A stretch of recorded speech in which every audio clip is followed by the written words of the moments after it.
Is our machine Krieger, and he's been looking for his wife, and so he finally arrives, and so he's looking through outside the dome. Oh yeah, I finished that this weekend too. It's not done, I got to do weathering, but it's looking awesome.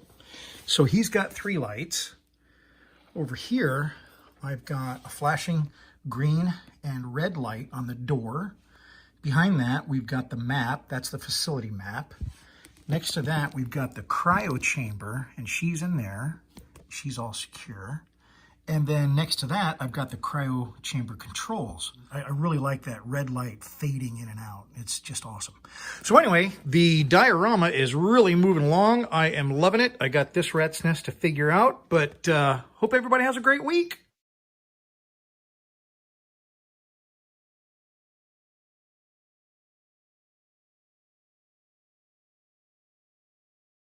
And I got to turn on that, and then we do that. Hi, happy Friday. I hope you're doing well. Sorry about that little delay. When I put a video up first, it's funky. It gives me this weird, well, it's weird. So, but thank you very much for coming in. This is probably, that's not the picture I want. That's not the picture I want. That is the picture I want, because this is one of my absolutely favorite stories. It is to me like a John Wayne movie. I love old westerns, like the John Wayne westerns. John Wayne westerns were different than like the spaghetti westerns and stuff like that. And which I also love, right? But the John Wayne movies a lot of times seem to kind of have this moral, a little bit of comedy and stuff like that. So I really enjoyed those movies growing up and still today. So when it came to building this diorama, and building a story for it, and let's take a look at it real quick. So here's the diorama. That's kind of a, blown out picture there. This is getting a little closer. Let me explain what we have here. So the bottom floor, if you will, is supposed to be underground. And if we look at this picture up here again, if you look on the left-hand side, there's a dome covering that goes above ground. But below ground, on the right-hand side, you can see it's like an old greenhouse. It's a research facility. And so inside that research facility, there's a safety wall there and a closed safety door. And behind that, there's this room. And in this room, it's all, and this is really meant to be outside. It's all dirty and dusty and blah, blah, blah and stuff like that. But inside, it's really super clean and really pristine and stuff like that. And that's really to show that, when that room was closed, it's sealed, something like that. And then there's a chamber back in there, and then the chamber in the upper right, upper left-hand corner, as you're looking at it, that chamber has a person in it, and that person is Emma. So that's the Emma in the title. So inside this cryogenic chamber, she's frozen in time and frozen literally, and that's it. And she's on a planet. So as we progress here, this is a little diagram. She is in the, I want to say, she's not in the, yeah, I think she's in the middle. I can't remember. This is a little diagram that I made for it. And it's really fun because it is it's just a piece of acrylic that I scratched on, and then I lit from the bottom. You can kind of see almost see the lights down below, but it shines up through it and gives you this really cool map, and then that gets mounted inside. So above ground now, we have 2 figures, and it looks like one maybe just is not. It's just like a cart, but it's not. So we have the guy on the left, that is Carlos. That is Emma's husband. And we're going to get to the story. I'm going to try to tell the story as we kind of go through, as I'm looking at pictures and stuff like that. And folks that are familiar with it, like Scott knows the story. He was there for the build and stuff like that. If you want to chime in to stuff that's your favorite, or you know, just go ahead, Scott, because I appreciate that too. Let me see. Hey, James is here. Hello. Thanks very much, James, for coming in. Appreciate it. At work and waiting to go home. Yeah, that's the best time to be. Well, it's not the best time. It's the going home is the best time. Thanks very much for coming in. And of course, Scott is here. Thank you so much, Scott. Hope you're all doing all right, and everybody else that joins in. Make room in the back for the latecomers. Enjoy. Thank you so much, Scott. Scott is wonderful. And then Paul was here right when I like posted up the show. So anyway, I just wanted to get back and say hi to them. So this again is our diorama. And on the surface, what's happening is I've got this character on the left. It's a Maschinen Krieger raccoon. And this was my first Maschinen Krieger build. But I modified it heavily. And as soon as it was built, it was not the focus of the build at all. It was the story. And that's what I'm really, you know, so excited about. So that's Carlos. And then to the right, what I said, you know, looked like maybe like a cart or something like that, is actually a travois. And a friend of mine helped me with that. He's an archaeologist, John Harrison. I've mentioned him a few times. And John said, yeah, that's a travois, the actual thing, you know, you would drag behind a horse and stuff like that. But this one is a motorized travois. And the travois also has intelligence and is actually sentient. And so we're going to get into the story and the whole and the how and the why and the who's and all that kind of stuff. And I'm going to tell you about this diorama because, like I said, it's my 100% favorite story. I made the whole story up. It's based, and it just literally started because of a group build from Plastic Posse. And I had this kit that a friend had given me. And it was a Maschinen Krieger build. So I'm like, okay, between projects, I will knock this out. I just build it, simple base. And as soon as I built this little Maschinen Krieger, which they're really fun to build. If you haven't built a Maschinen Krieger model, they're really fun to build. They're actually, you know, designed to be articulated. So even today, here is Carlos 2 years later. He is somewhat articulate. I can move his legs and stuff like that. A lot of people will glue that down when they're building the model and it's like, look, I'm done building it, you know. But it's possible to keep moving them, and the plastic is of what you would have like for a not an action figure, but a collectible. It's nice plastic. It's great. These things are wonderful. This thing has 3 lights in it. So there's room in there to do stuff and still make it, you know. Anyway, it's great model. So I built that model. As soon as I was done, or even before I think it was done, I had the idea to take it further. And this little story began to develop because when I build dioramas, I think it's important to have some kind of overlying goal.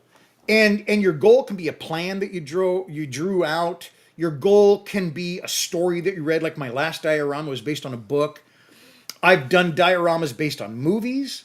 I think a lot of them are based on movies. I mean, I've done it based on the box art of the models. You know, you come up with your own story.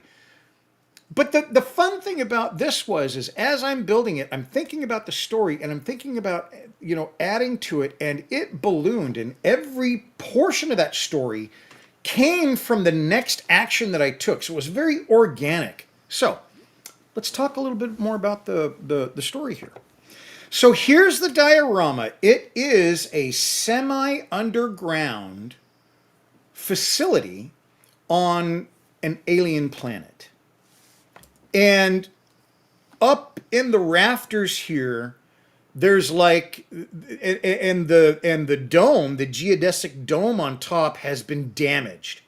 That's why down below, Emma is in cryogenic stasis. She's down in there. So these two folks, Carlos on the left and the travois, his name is actually Ichiro, and we're gonna meet Ichiro later. They arrive, they see the damage and stuff, and what they've been doing and I'll come back to this. I'm sorry. I want to kind of get to the story a little bit more.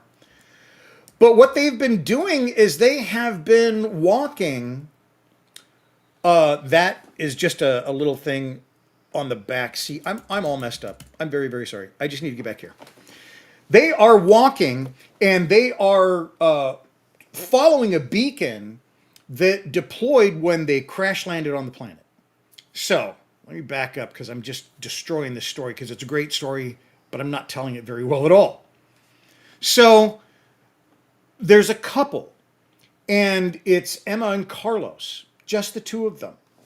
And they are born on off planet. They're not born on Earth. It's in the distant future. And she is a scientist. They met on the space station that they weren't both born on the same one, but they met there because she went to university on that space station and he worked there because Carlos is a planet duster. And Emma is a biologist and a chemical engineer.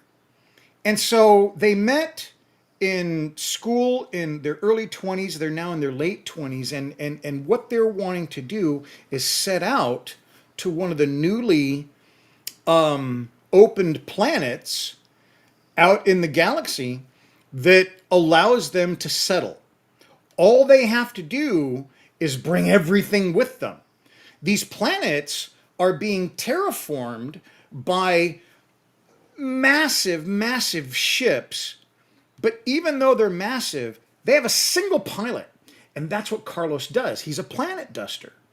So in this story, as these planets are being dusted, what they're being dusted with are minerals and basically offal from mining operations on other places in the galaxy. And so they take the things from that, and through computers they figure out what each planet that they want to terraform needs, and they bring those mining, waste, minerals and the like to those planets. They dust the planet, so it's basically they're dropping all these minerals on the planet. And by doing that, after a couple of hundred years, the planet begins to have an atmosphere. So this planet that we're on, that they are heading to, the two of them on this ship, has been dusted and it has been cleared. It's got very low to the surface atmosphere, but it does have atmosphere. It's not enough to breathe in, but for very, very short periods. You couldn't last outside in the atmosphere. There's not enough oxygen yet. There's really no plant life. It's a mineral that is creating the atmosphere. So it's mineral based to create the oxygen. So, and what Emma and Carlos do is they save all their money and they go through grants and stuff like that through the Federation, and they buy themselves a ship. And what this ship is it is a mothership and homesteader drop, basically. So they go to the planet. The mothership gets in geosynchronous orbit to where they're going to be their farm, their homestead. They drop the ship. It has every single thing that they need to be on planet for 5 years. I don't know, 5, maybe 7. And if it doesn't work, they can get back to the mothership and go back. There's a get out, right? So as they come into the orbit, something happens. They don't know what's going on, and they start to deorbit. The orbit's not sticking. And so Carlos stays with the mothership, and he has to, have Emma, who's really the only person at this point that they think can survive this whole thing, will be ejected to the planet's surface with all the supplies to build their homestead. Carlos then stays in the mothership and rides it out. He's a pilot. He's a duster. These are like really highly regarded people. That's why he was able to afford this, because dusters, single pilots doing these massive ships seeding these worlds, that's like a big deal. And on her own, certainly Emma is high end because of her biology and chemical engineering and stuff like that. So what she's done is she has won like some various awards and stuff like that because of some chemicals that she came up for terraforming and stuff like that. So anyway, they crash. Emma crashes by herself, not where they thought they were going to be. So she's not in familiar territory. She has all the supplies she needs, but everything in that supply drop requires, not is helped by, requires the suit that you see Carlos wearing. That suit allows the construction of all of this. There are other tools and things and all the supplies you need, excavation, all that kind of stuff. But without the suit, it's meant for two people and the suit to erect this entire facility. Well, Emma's on the ground and she doesn't have that. Okay, 4 years later, I don't have really a distance, but basically what happens is Carlos walks 4 years to get to this point. We'll get there. So Carlos crashes. Carlos crashes in the mothership. It comes to the ground. It's not meant to come to the ground. It is a satellite. It becomes their communication satellite. It becomes their escape methodology. It becomes everything. That is part of the settling on, it has additional supplies, that could be dropped down. They got none of that because he's crashing in it. So he takes it in, just about dies, but he's able to get into his suit, which he doesn't fly with. He's able to get into his suit right before hitting, and he survives. So Carlos crashes in the mothership, survives, but he's really jacked up. So that's where we're going to leave him. Now we come back to Emma. So Emma doesn't know, because the satellite was their communications. Emma doesn't know if Carlos is alive.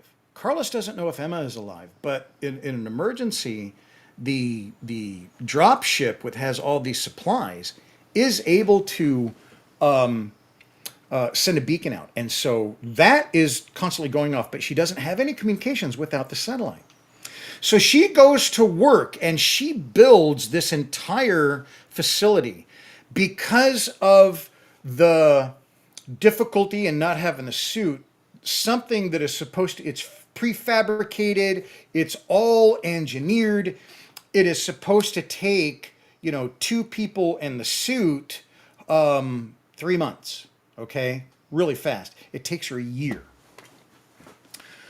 So all that time, she's not only expending her energies and stuff like that to erect this facility, but and she does the full thing, not just part of the facility. Like, she does it all, but because it takes so long, she's expended her food and her energy and her oxygen and all that kind of stuff. So her supplies now are much reduced, but she's able to get it going, and she gets the experiment because she just has no other way forward. It's just her on an alien planet. She doesn't know if Carlos is alive.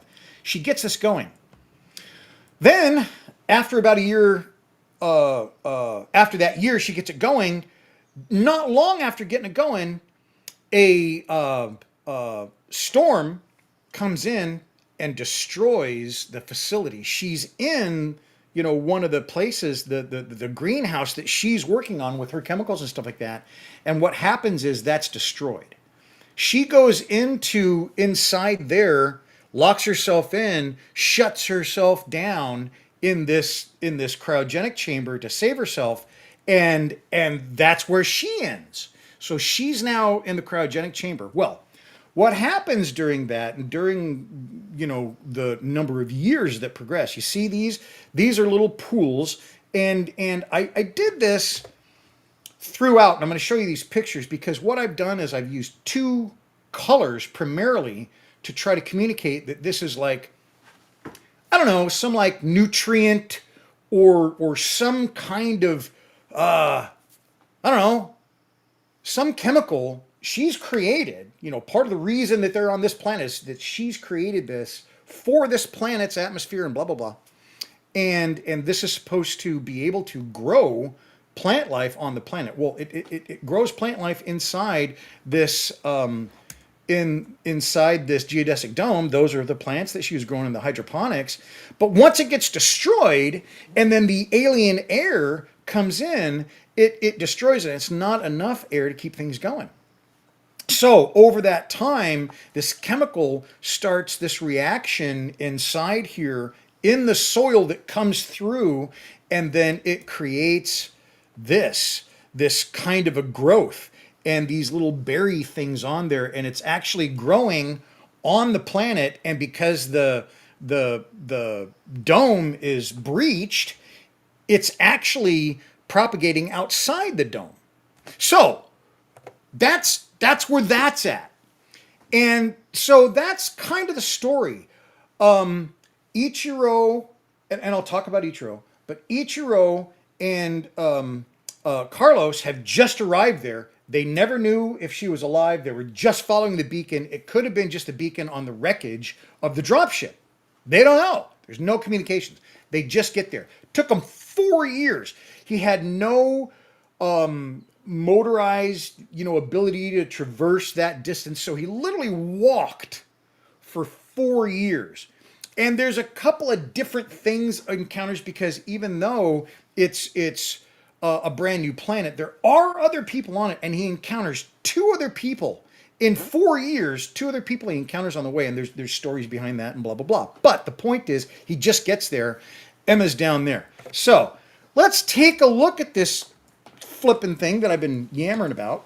I'm gonna back to here. This right here, this is the tail end of Ichiro, and we're going to talk about Ichiro in a minute, but I wanted to show you the 2 tanks. There's 2 tanks on the bottom there. There's a red tank, and then there's a green tank in front of it. That's those nutrients. And if you look inside Emma's, where she is in stasis, we've got the green and the red there as well. And then as you look at the tubes and the hoses inside here, those are the green and red, and the same green and red. So I just, that was trying to do a common theme to say that this specific chemical mixture, this concoction that she's brought here, is doing what she intended for it to do. They're living on it, as well as it's starting to propagate life on this new planetoid. So, I think I may be missing some. Boy, I am missing a whole bunch of comments. I'm so sorry. Hobby Arte is here. Thank you, Christian, for coming in. I hope you are well. Hello. Thanks very much. And I think what I've been doing is talking so long. I don't know what I'm doing. Here we go. There we go. Hello, everyone. Thanks very much. Hey, Will is here. Thanks very much, Will. And folks, we've got a lot of people that come in and say hi and stuff like that also have channels. So please go visit other folks that are here and see their stuff.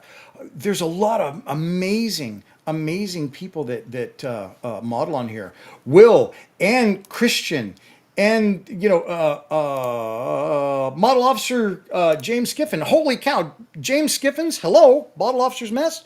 So yeah, folks, go and check out their sites too. Hepe, hello, greetings from Denmark, hello. And I don't know if I'm saying your name properly, but please excuse me if I'm not. But thank you very much for coming in. And I had a lot of questions and a lot of fun conversations online with you this week. So thank you so much. I really do appreciate that. Okay, so back to our story. Let's get in here, and I'm going to try to go through this and talk a little bit about the characters and fill in. If you have questions about the story that I was just rambling on about, I would love to go into it. This is Esther is here. Hello. Thanks very much, Esther, for coming in. I really appreciate it. On the back is Emma. Now, this is not Emma, but after the crash, what happened was Emma, chemical engineer, biologist. This is Emma.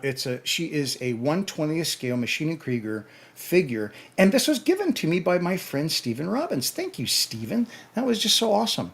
And I didn't do a heck of a lot of painting with her, and I didn't do any modifications whatsoever. I just painted her, and then I started doing this gloss of a like a white, because I was trying to show her frozen. You know what I mean? But I didn't want to, I wasn't sure how to go about it. I kind of like how it came out with the lighting and stuff, and like the blue, and I'm going to show you pictures of that. I think it came out good, but for here, I just wanted to try to get her to look like she had been frozen. So that's Emma. So what happened was, when she's in there working, and the storm came and destroyed the geodesic dome. She was barely able to get in there. She locked herself inside this safety. You know, it's exactly meant for this. Went into stasis, and so she's frozen. But I guess the thing for me, you know, going back to the Western stories and the Western movies and stuff like that, the drama is she doesn't know still if Carlos is alive. As a matter of fact, she has her suspicions that he's not. Her hope. You know, that thing in, you know, like in the Searchers, you know, the John Wayne movies and stuff, and the westerns. They always had that hope and stuff. So she's going through this horrible time. She doesn't know if he's alive, and then she goes into a cryogenic chamber.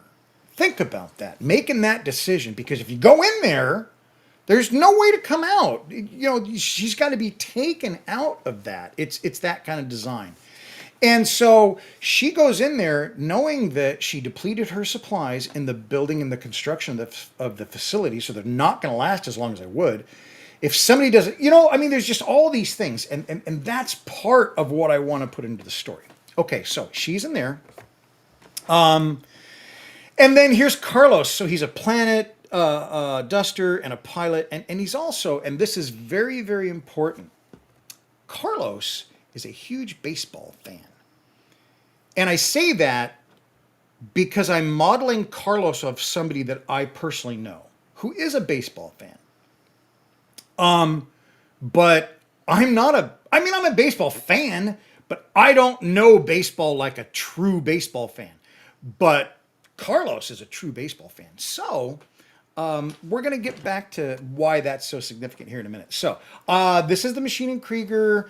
It's a raccoon, a really great kit. As I said, I showed you earlier, I built them up, and then I did, you know, just regular build, but then I started doing my own mods, and I really enjoyed modifying this. And then I went about really trying to make it, you know, that 4-year journey. I just kept thinking to myself, what's going to happen in 4 years that you're literally just walking and you know, in this bleak environment, and you're stuck inside this thing. You can maybe open it for a few minutes at a time, but you're stuck in this thing. And so I really wanted to do some heavy weathering. And I'm kind of a heavy weatherer anyway, but I really went to town on this thing, and I had a heck of a lot of fun. Here are some of the, you know, the back shots of Carlos and stuff like that. And once I had him all weathered, then I started on Ichiro. And you see here, Ichiro says it's his son. So how did Ichiro come apart? Come together? I'm sorry, Scott has a question real quick. Tell us you're excited about this diorama without telling us you're excited about it. I'm definitely buy this book with the story, and if you about this diorama, your mind can go many different directions. And I think that's the real fun of it too, Scott, is it does have so many different, you know, along that 4-year journey, you know, what. And this is a big part of the story. What do you talk about in 4 years? So let's look at Ichiro. So Ichiro is actually built from a baseball pitching machine that Carlos brought along the trip. He's just like a baseball fan, you know? So he brings a pitching machine. Well, during the crash, things were just destroyed, and there was nothing. So what he did was, after he recovered, this wasn't immediately. After he recovered, he was able to basically use this pitching machine and cobble together this travois. Because he knew he was going to need to carry supplies. He had things, that box that we saw earlier from Emma. We're going to talk about that in a minute. Please don't let me forget. And so he built this. But the other thing that he did was he removed the AI from the mothership. The AI from the mothership is really super advanced. The AI from the mothership you're talking to and stuff, right?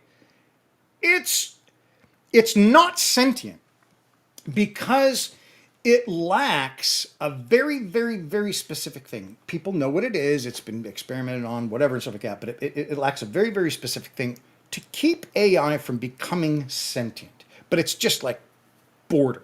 It can have a complete and full conversation with you. Well, when Carlos puts the AI into Ichiro, he does one other thing. He takes, there's this box. I'm going to go back to it. There's this box on the back. It's right in the middle of those two round objects, and it has Emma scratched in it. Prior to the mission, what each person does is they take a brain scan, basically, and they do a download. And it's just in case you're going out into space, your thoughts, your memory, all that kind of stuff. They do basically a cranial dump into a computer. Well, in that box is Emma's. And so Carlos brought that because he didn't know if Emma's alive. They have no communication. So as they're walking along, there becomes a very, very critical part in the journey of following this beacon in the far distance. And Carlos does something that he's not supposed to do. You can't do this. He downloads Emma's information into the AI to preserve it. It was his only choice. The AI takes that information. And the other thing about it is, when Ichiro was built from a pitching machine, the only memory or the only data or the only information it had was the complete history of baseball is in the pitching machine. So if you're saying, hey, I want to hit or catch against this person, it can change everything and you can get a ball or a slider or you can whatever from the pitching machine. Very advanced pitching machine, okay? But that's all it has. All of its memory is based on baseball and baseball fact and baseball people and baseball whatever.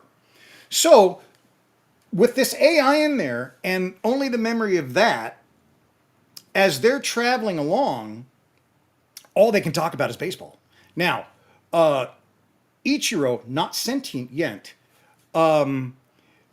become accustomed to Carlos almost as like a father figure. That is just, it just happens. That's pre-sentient. But then this tragic event happens and Carlos uploads Emma and his own, I should have mentioned that, and his own, cranial dumps into Ichiro. It's not supposed to happen. The AI can't handle it. It wigs out. And their brains come together and create a sentient being in the AI in the travois. That is when Ichiro is born. The sentient happens. And it's a combination of Carlos and Emma.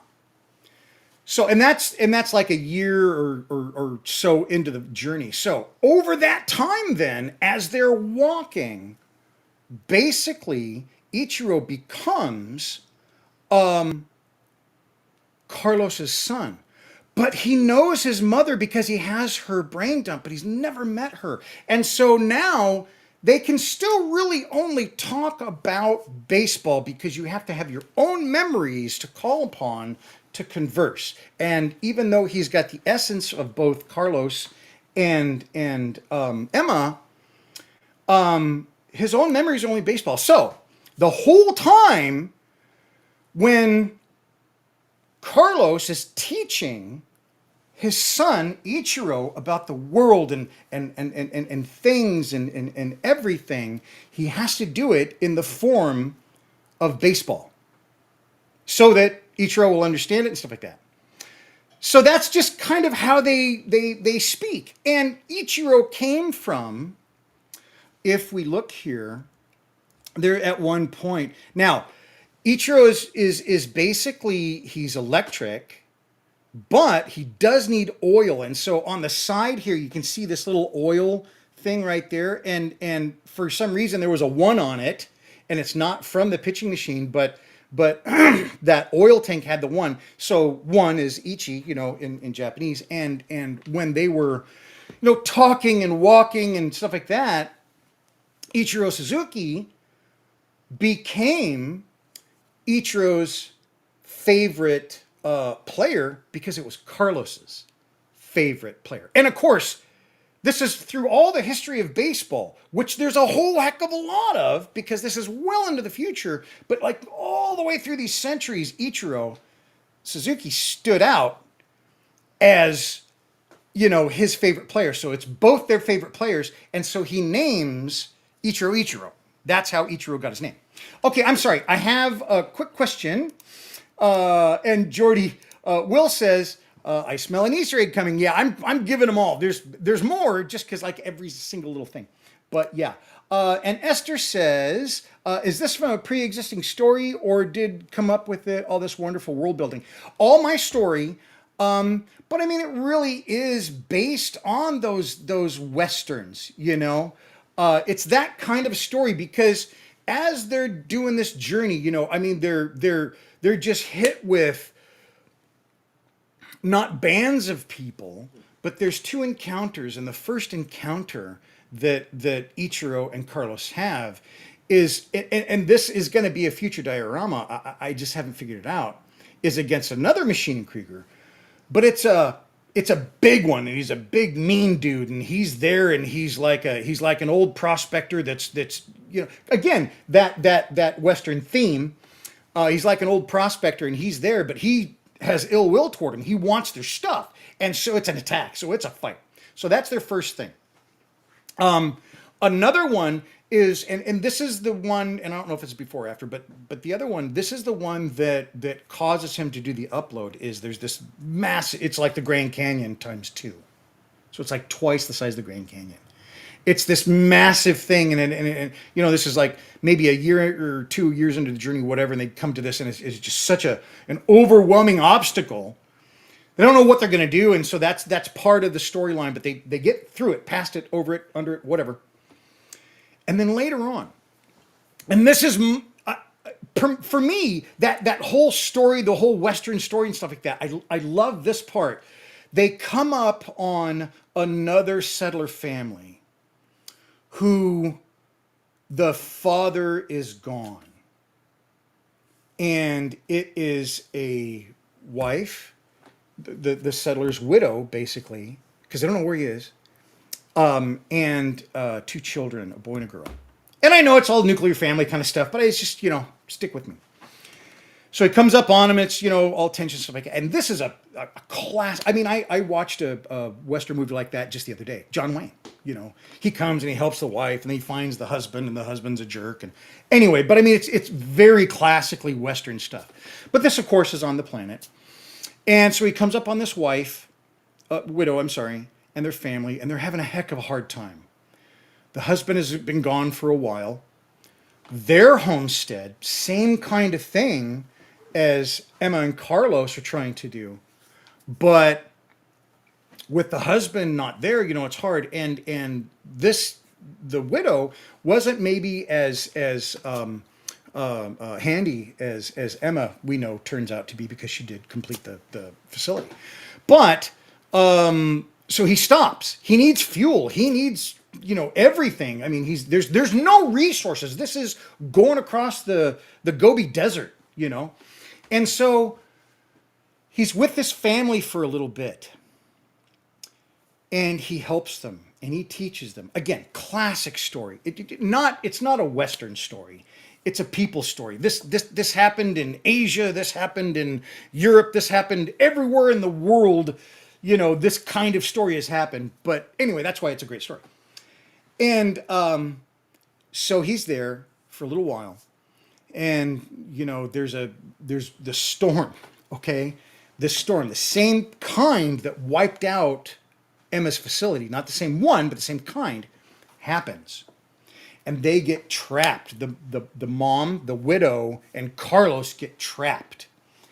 And it's a very dire situation. The two kids are out there, and the two kids, because of what they've learned, are able to save them. But in that time where Carlos and the widow are together, trapped, she reveals her feelings for Carlos, and it wasn't apparent at first. It wasn't like, and you see in the movies where she's like fawning. No, she's a strong, independent woman, but the situation, there was an attraction there. It's not lack of options at all. And I don't think the story would be as good if that were the attraction, right? There has to be a real attraction. So she reveals that, and so here's Carlos. He has been walking. He doesn't know if Emma is alive. He doesn't know nothing. Here's a family. Here's somewhere that his dream could come to fruition. It's the dream that he had with Emma. But here's a way for that to happen. And so he goes, I just like the drama of that. So he goes through that, and then he leaves, and then he finally does get to Emma. And that's where our diorama's at. And so they arrive at this broken down, busted up. There's still power, and they're able to find Emma and reunite. The terrain around it, it's all sandblasted, and there's just all this stuff falling down, and everything's just broken. But if you look inside, it's almost a purplish color. She's safe in there. So that is the diorama. That's the whole kit and caboodle. And like I said, the storyline for me was the most amazing part about this. I love the look of it. I loved building it. I loved doing the electrical and doing all the other things in it. It's been it's 2 years ago. It was a very enjoyable build, and really ignited my want to do more, machining Krieger and more sci-fi. And I've done sci-fi. It's not the first sci-fi I've done by any means, but I'd never explored machining Krieger.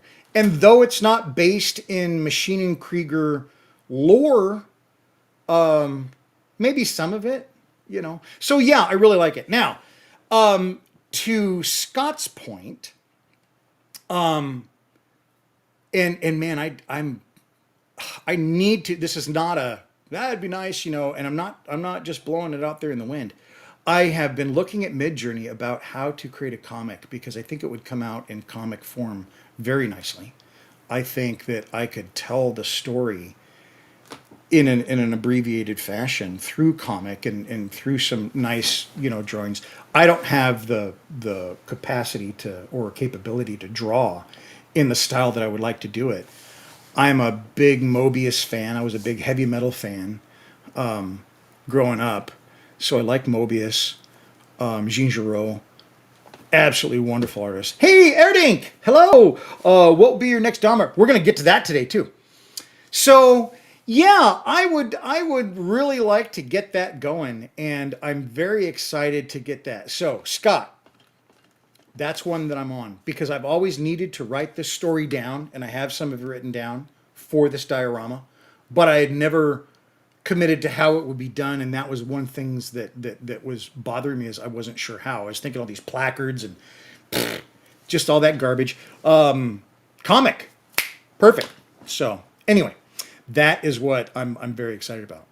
Now, great question, Airdink, and thank you very much for coming in. Haven't seen you for a while. It's nice to see you. I I did a little teaser, earlier this in the week with Godzilla, the song Godzilla from Blue Oyster Cult. Favorite song, like the band, love Godzilla. I don't really. I've like watched the new King Kong, Skull Island, stuff like that. I'm not as much into the new Godzilla movies. So if you're into those, that's wonderful and great. But I really enjoyed the old style of the you know Japanese produced. Well, I think a lot of them are still Japanese produced, but the older ones that I grew up watching in the 60s and the 70s, well, not really the 60s. I was pretty young then, but certainly all throughout the 70s. Those Godzilla movies and Rodan and just I absolutely loved them. It wasn't something that you hey, that one guy over there likes him. It's like everybody knew about Godzilla movies, and it's how much of a fan you were when I was growing up. Everybody knew and liked Godzilla.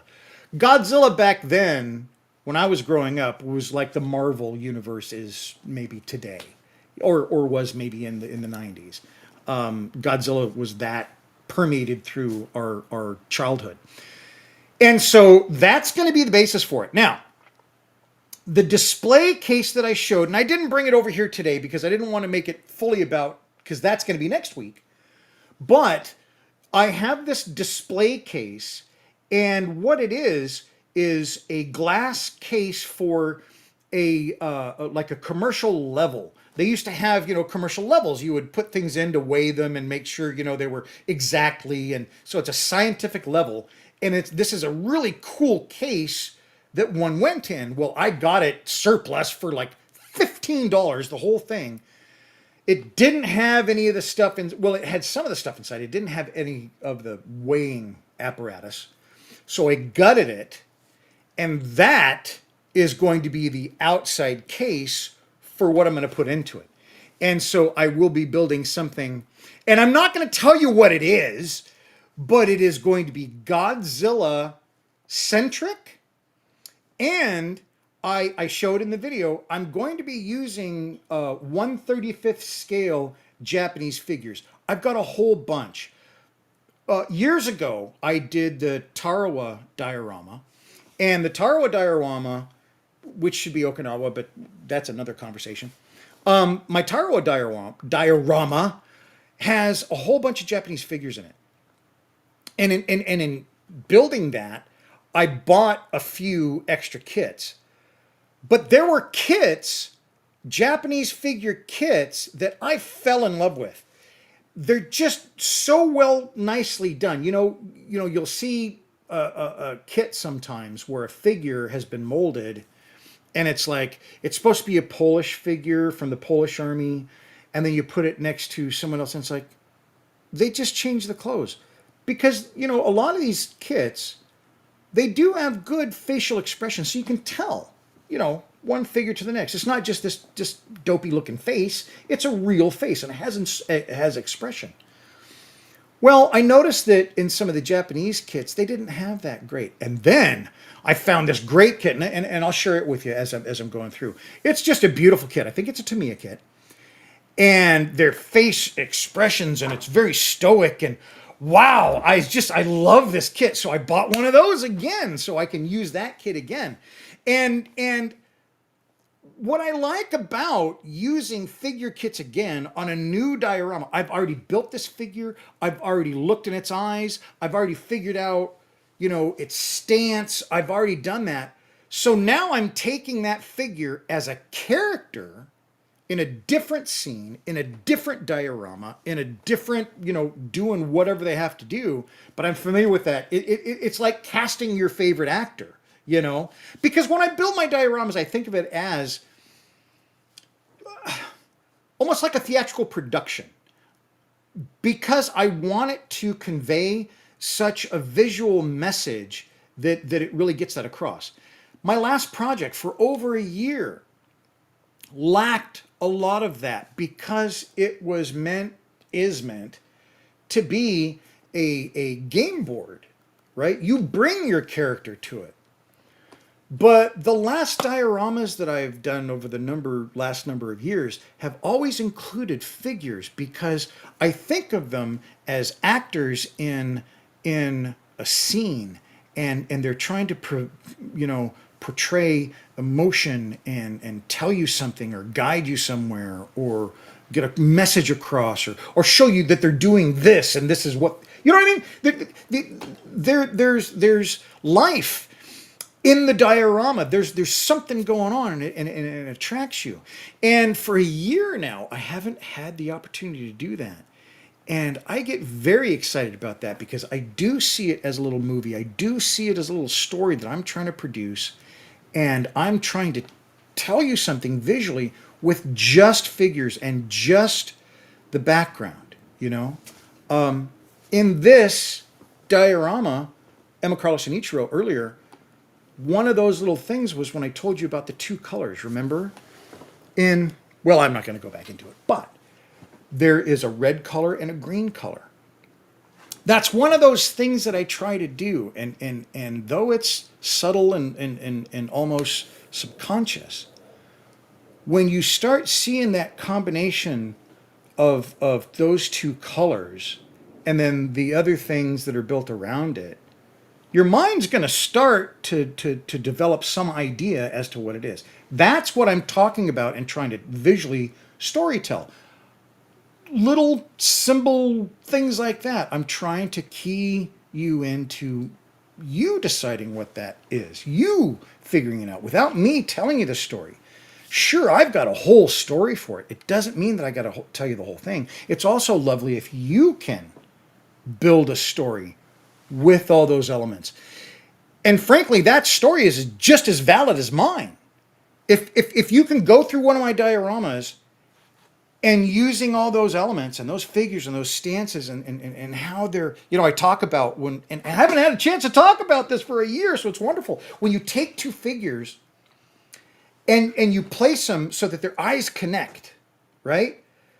Those two little 1/35th scale figures are communicating. You're transferring an idea from one to the next. And because of that, it's interesting.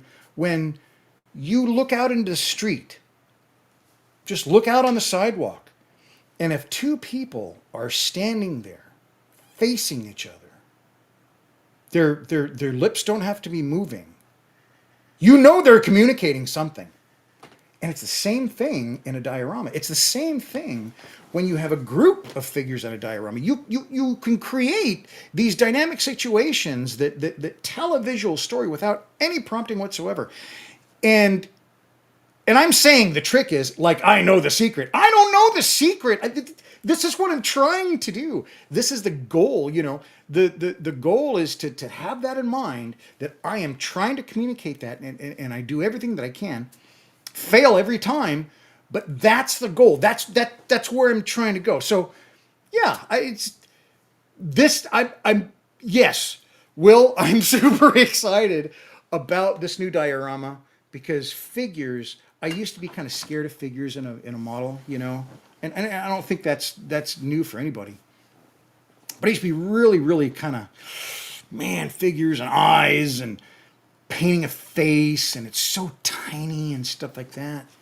And I kind of got myself beyond that by concentrating on what they're doing. What are those figures doing? That whole thing about standing face to face, they're communicating. Or if someone's picking something up, or if someone's reaching towards someone else, that person say, hey, give me that. Right?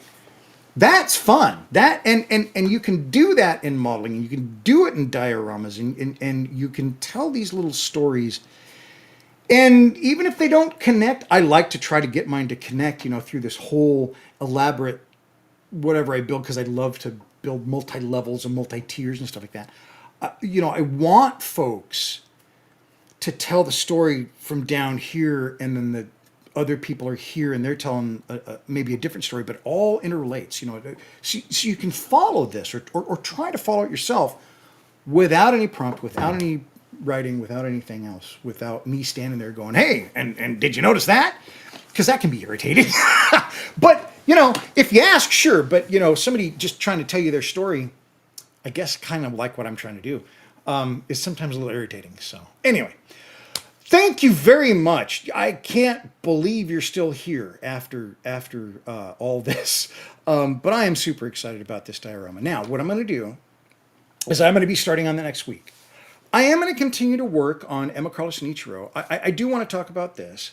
I went back in, I checked out my Arduino. This particular diorama, I did my own lighting for. I only started using diorama lighting on my last diorama.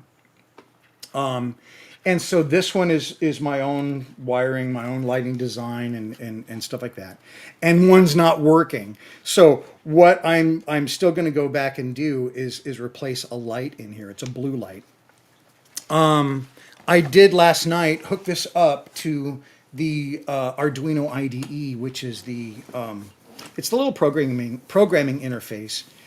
And I looked at my old code. It's 2 years old.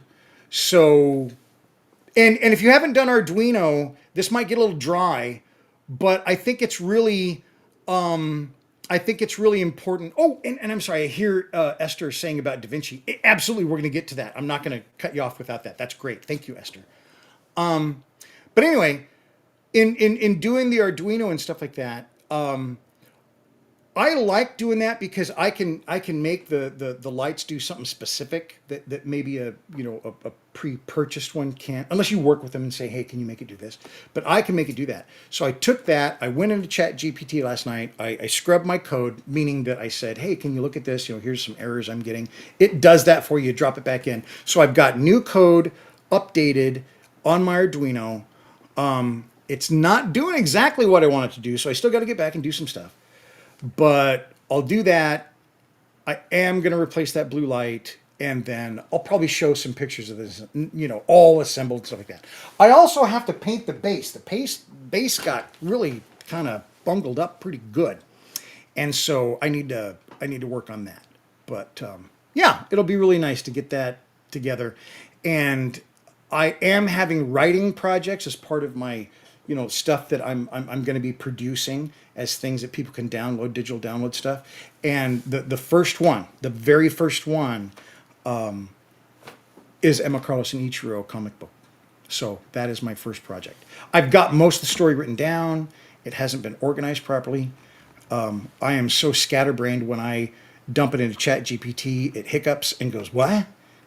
So so I need to, work through that because it helps organize. But anyway, that's going to be the first thing. And then I have to learn Midjourney. It's really easy, but still. So I would love to talk to Esther real quick. Okay. And then Scott says, comic book form would be a great way too. I'm in. Thanks very much, Scott. I really do like that. The comic book thing, if I can figure it out, because I could do it for more than just this one. I'd love to. Esther says, before you go, you had mentioned delving into DaVinci and how you went about bringing his drawings to life. Did you have some time for that now? Absolutely, and thank you very much, Esther, for reminding me. So it's not right here, but I have a book that I can go get in a second. It's not going to take a long time at all. I'm going to do this. I'm going to play this so that you have something to look at. Thing is working just the way it's supposed to. I'm just thrilled. So let's run this thing down. I'm going to go to the top. Here is our machine Krieger, and he's been looking for his wife, and so he finally arrives, and so he's looking through outside the dome. Oh yeah, I finished that this weekend too. It's not done, I gotta do weathering, but it's looking awesome. So he's got 3 lights. Over here, I've got a flashing green and red light on the door. Behind that, we've got the map, that's the facility map. Next to that, we've got the cryo chamber, and she's in there. She's all secure. And then next to that, I've got the cryo chamber controls. I really like that red light fading in and out. It's just awesome. So anyway, the diorama is really moving along. I am loving it. I got this rat's nest to figure out, but hope everybody has a great week.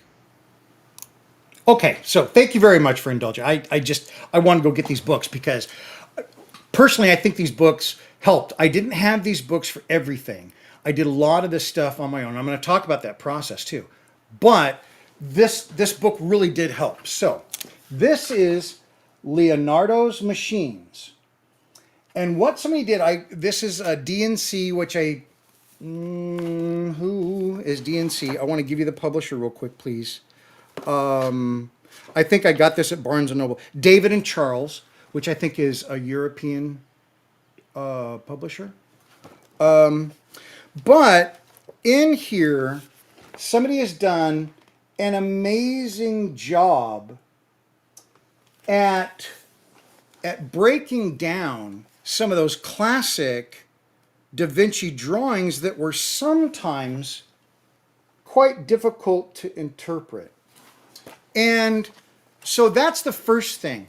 You know, try to get used to looking at those drawings. Now, if you're a Da Vinci fan, you are. And one of the things that I learned is looking at Da Vinci's drawings, there was nothing superfluous. He didn't put things in there that he didn't mean to be in there. Man, it's up on a shelf, so I can't bring it down here, but I need to do something on this. So Esther, maybe this is going to be a video. But one of the things that I did was his battle scythe. And it's this really cool, well, it's not cool, it's a you know, it's a war machine, frankly. It's something that was pulled behind a team of horses, and it would rotate and cut them down. Cut people down, and horses. Gosh, it was a horrific thing. Nobody knew if he ever built them, because there's no evidence from the reading that I've had, but many people have built them after the fact. And one of the things that I noticed was there was this one little squiggly line going from there. There's this bow that is superimposed. These 2 bows basically that make this basket upside down over a rotating column. And that's where these blades kind of come out and go like a scythe, and they go around this central thing and just like a mowing people down. Well, there's this one squiggly line there, and until I incorporated that into my design as to what I thought it would be, either chain or even rope, or what I actually did was a rope with another rope wrapped around it to give it some of that kind of spring. Until I added that to my model, it didn't really work. It was too flimsy. The other thing that happened in that model was if that blade came around and made contact, that rope that I added transferred the power or the shock through the entire device. What I'm getting at is every single thing that he put in his drawings was important. Number 2 thing that I did. So I never really, I mean, I had art classes in high school and junior high, but I never took art school or anything like that. One of the early things they taught us in art class was perspective. And I took that and ran with it. And not to say that I can do these perspective drawings where you see, you know, where it's all, you know, you've got the centralized building and then everything splays out from that, and you've got this, you know, this horizon at about this far, and then everything here goes in a direct. That's not what I mean by perspective. Perspective, by what I mean, is, I'm going to get an example. This is something that you might see drawn. This is something that I want to reproduce, but I don't want to reproduce it in the exact same scale. I want it bigger or smaller, but if I don't have any measurements that I can use to calculate what that scale is, bigger or smaller, how do I do it? Perspective. So, the very first thing I do when I'm trying to figure out where that ferrule is, because that's your perspective, that's what you're trying to figure out. You know, that's easy to draw. That's easy to draw. That's, you know, I can build that, right? But what is that of the whole thing? And that's what I really, I guess, developed pretty well. And I think a lot of artists do. The old, you see, I mean, I don't know if it's prolific nowadays, but it used to be prolific in like TV, movies and TV shows, whatever, where somebody would take their thumb and do that. You know, they're looking at something, you know, it was just this classic look. That actually works, frankly. When I am trying to see what something is, first off, I divide it in half. So I take the entire distance of this in my mind and I divide it in half. If I divide that in half, if the end of that ferrule then is close to the half mark, then I know it's a quarter distance of this. Okay? Does that make sense? It's really by eye. That's not a great answer for someone who doesn't work that way, though. You know, I think a lot of people, and I'm not saying Esther wants that, but a lot of people want like a drawing to follow and measurements and stuff like that. And I've never been that way. I did work in the CAD industry and I know how to do tech drawing. I took tech drawing. I'm that old. And I do know CAD and all that kind of stuff. So I can technically draw something very well. But when I'm doing this, I tend to not do that. I tend to build to the eye, and I tend to use that little trick of perspective over measurement. I'm looking literally at that object because my goal is to figure out where that line is going to be so I can define my bristles, and where that line is going to be so I can define my ferrule along this entire shape. And literally the first thing I do to figure out where that's going to be, because that's what you need, is I half it. And then I'm not concerned with this half anymore. I can just take that away. And then I go, wait a minute, that ferrule is in the half. That's a very easy explanation for something that can become complex, but that's the best way I can put it. I use perspective in that way to visually gauge the distance away something is from another, the arc that it is. I use classic drafting tools if I draw.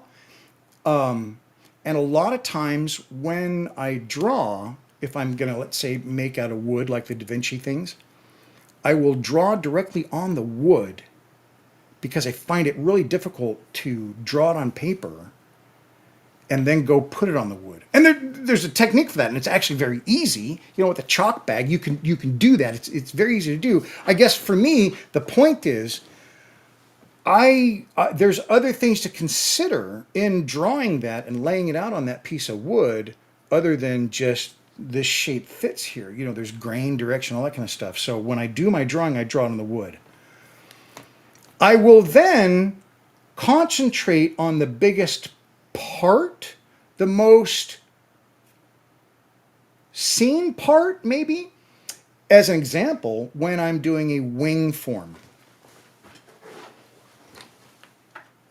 This is a very, very small Da Vinci wing that I made and carved, and it's broken.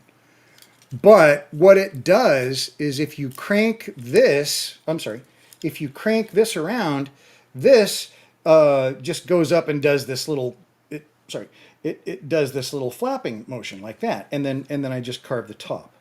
So what I wanted to say for, designing this, let's say I'm going to draw this wing from a drawing or from a given, I want to get the overall, the big look first. And so you'll see folks when they're drawing, they'll do these big swoops. They'll do these big things. And then you use that trick of half, you know. If I look from that finger to the end of it, where is the hinge? You know, where does the little wing flap? And I just had to mention it's a little wooden hinge. That's just me showing off though, but it took me a long time to make it, so I wanted to show you. So anyway, see where the hinge is on that little wing? It's not quite half, but that's easy to determine when you do know where half is and you start training your eye to that. Boy, Esther, I hope this is making sense. This, I think, is one of the classes on coaching that I'd like to do, because it is more of a do, you know, let's do this exercise, let's do that. And you know, I've been a corporate teacher and stuff in my professional life. I've never taught art, but I have a lot of experience in it, and I have, I think, a good perspective about, you know, how to achieve certain things in it. I really like to do just like this. This is just like a little different kind of thing. I think that comes from developing your eye to pick up things that other people don't necessarily see. And an artist, not their job, but their I think their intent and what makes a really intriguing artist is somebody who can pick up something in a common everyday instance or object or interactions like it that other people haven't seen, and then they present it in their own way to help those people see it. I think that's a pretty intriguing thing about artists. And I think it really starts with the eye. It is how you see the object. It is how you interpret what you're seeing. And then you're taking what you're seeing, however you codify it. If you want to throw a ruler up there, throw a ruler up there, and then scale it or something like that. Grid patterning is one that's also taught. I've done it, but I soon went away from it because I thought it was just too much work. And if you don't know what I mean by grid patterning, if you have an image of something that you want to reproduce, if you want to draw it, what you do is you can either draw on the image if you don't mind, or you put like a vellum, kind of a see-through piece of paper over it, and then you draw a 1-inch grid over the whole thing, right? And then if you want to scale it up or scale it down, you do the same thing on where you're going to draw it. Now, for scale, that's fine, but it also works really nice to reproduce something and to learn to reproduce something, because it teaches your eye to look at very, very concentrated parts of it. So when I've got my grid over my thing that I want to draw, I look at that grid square, and I'm not drawing this whole thing, I'm just drawing this one thing. And it's got to fit here perspective-wise in that little square. And then I move over to my big square, maybe I'm making it huge, then I go there and I'm doing the same thing. And then you interconnect those, and that's a nice way to do it. But for me, it's really looking at it and deciding where I'm going to put stuff in relationship to something else. So you get the big swoopy line on here, okay? So I start with this top line, that's like the very first line, and then I can start stepping in relationship to that. I do this line, and then I do this line, and then this line, you know, when I'm drawing it, you know? That's probably as good as I can do right now, Esther, and I hope that's helpful.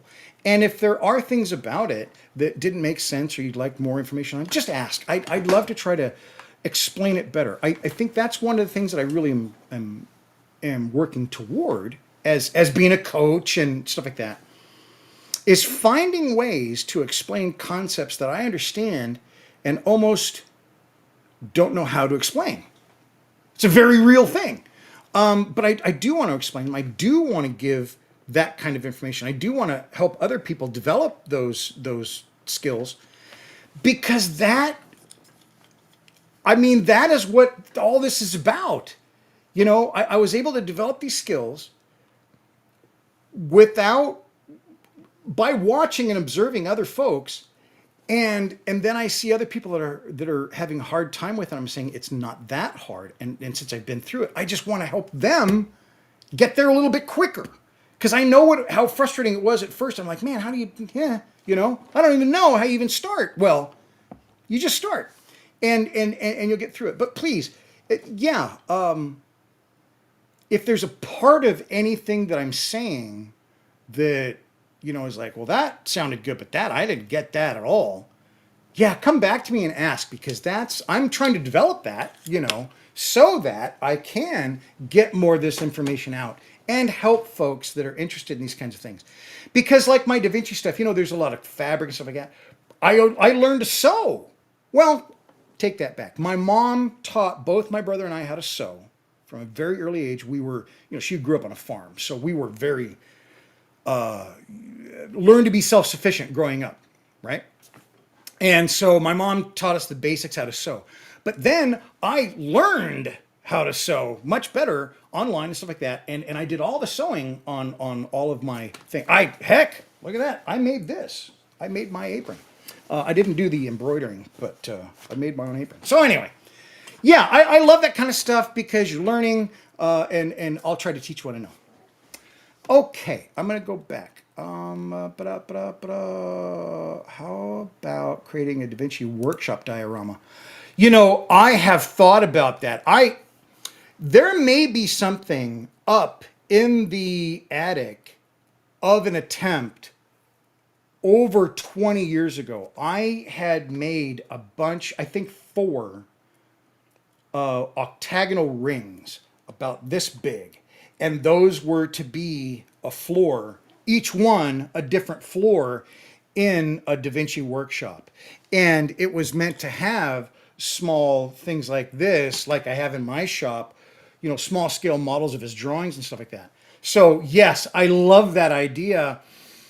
And the other thing is there are these little architectural models that have been very, very, they've had them forever. And you see them online sometimes, and they're really nicely done. The woods are gorgeous and stuff like that. And it's like a spiral staircase, or it's like this dome cathedral with piling, stuff like that. They're just gorgeous. It's just like a really beautiful architectural highlight that somebody has done very nicely in wood. That is the style I would like it to do. So it's very dark, beautiful, polished woods, but also it's a workshop. The juxtaposition of this beautiful domed facility, because I just like round stuff. This beautiful domed facility that's Leonardo's workshop. It's got that timber framing, but it's rock between the timber. Oh man, yeah, I really, really would like to do one of those. I am torn on those kind of projects, because that's something that I'll do and I'll just dive into it, and I won't see light of day for a year. But maybe I got to do it, because I love Leonardo stuff. The very first stuff that I started doing in my shop, woodworking wise, was Leonardo. So I love it. Thank you very much. That was very, very cool. Erdink says, I'm able to eat one big truck bread to get your level, sir. You're very talented. Thank you very much, Erdink. I really appreciate it. And Erdink has been around for a long time. Erdink, gosh, when I first started doing the things. Thanks very much, Erdink. I really appreciate it. Scott says, I used to build barbecue pits. Oh, nice. Never had plans or schematics, just one in my head, including the customer's desires. I totally understand. Yeah. And that is really... That's when, you can see in your head what you want to build. And I think that's a really, really neat thing. And, like a lot of people, you just think, well, I can do it. Everybody can do it. And I didn't realize that some people can't visualize, what they want to build. It's totally fine. They can do stuff I can't do. That's not the point. The point is, I am trying to get to the point where I can explain it to folks that don't, or are just developing some of those techniques. Can I get to the point where I can explain it well enough that they get it? That's the fun part, So, Yeah, I hope I have. And then Esther says it is. Thank you. Great. Thanks, Esther. And these books, and I've got quite a few Leonardo books to include the codexes and stuff like that. So if you're interested in any of the books, just ask. Some of them are kind of duds, and some of them that you wouldn't think are a good book are good, and they're probably better. So, oops, I already had that one. So, yeah, there you go. Thanks very much. What else? What now, folks? I'm just kind of scatterbrained, so I have no idea what else I was going to talk about. I think I'm done. But was there something else I was going to say or mention or do or whatever? I don't know. I am doing coaching. I talked about that last week. Please like and subscribe. This will re-air tomorrow, and it'll go live at midnight. I don't do the 10 thing anymore. I've got some coaching coming up for Bob. Bob's my student, and we have having a great time, and he's doing amazing. You would not believe the rock. And I think he said it's okay to show stuff. I don't have it today, but when he's done, I want to show you because we started, and it's not here. I've got it over there to keep it nice. We started this rock project, and you maybe seen some of those videos online. And I showed him. I said, you do this, and this is how you do it, and stuff like that. And then we have the personal coaching stuff like that. And then we came back together last week, and he showed me what he did. Folks, I'm doing something right, or Bob knew this all along. I don't know. But it was really, really, really fun to see, really gratifying. And I'm not blowing smoke. His stuff is awesome. It's coming out great. And we got paint next. So yeah, I'm hoping to show you those pictures, and it's really a lot of fun. So that is about it. It is a beautiful day out here. I think it's 73 out, 79. Okay, I can't read. It's 79 degrees outside. So I hope you have a wonderful rest of your day. I am going to be doing some work on Emma Carlos Ichiro. I am gathering materials for my Godzilla. I don't have a name for it, but it's going to be a Godzilla-centric diorama. I'm starting next week, and Monday we'll show you stuff on that. And I've got a riser shelf that's built, but I haven't finished it. So I am doing some woodworking this weekend. So I hope you get a chance to get in your shop. I hope you get a chance to put some plastic together or wood. I like them both. And just, do something creative. It's good for your mind. And maybe get outside too. I hope you have a great day. I'm going to get out of here. We'll see ya.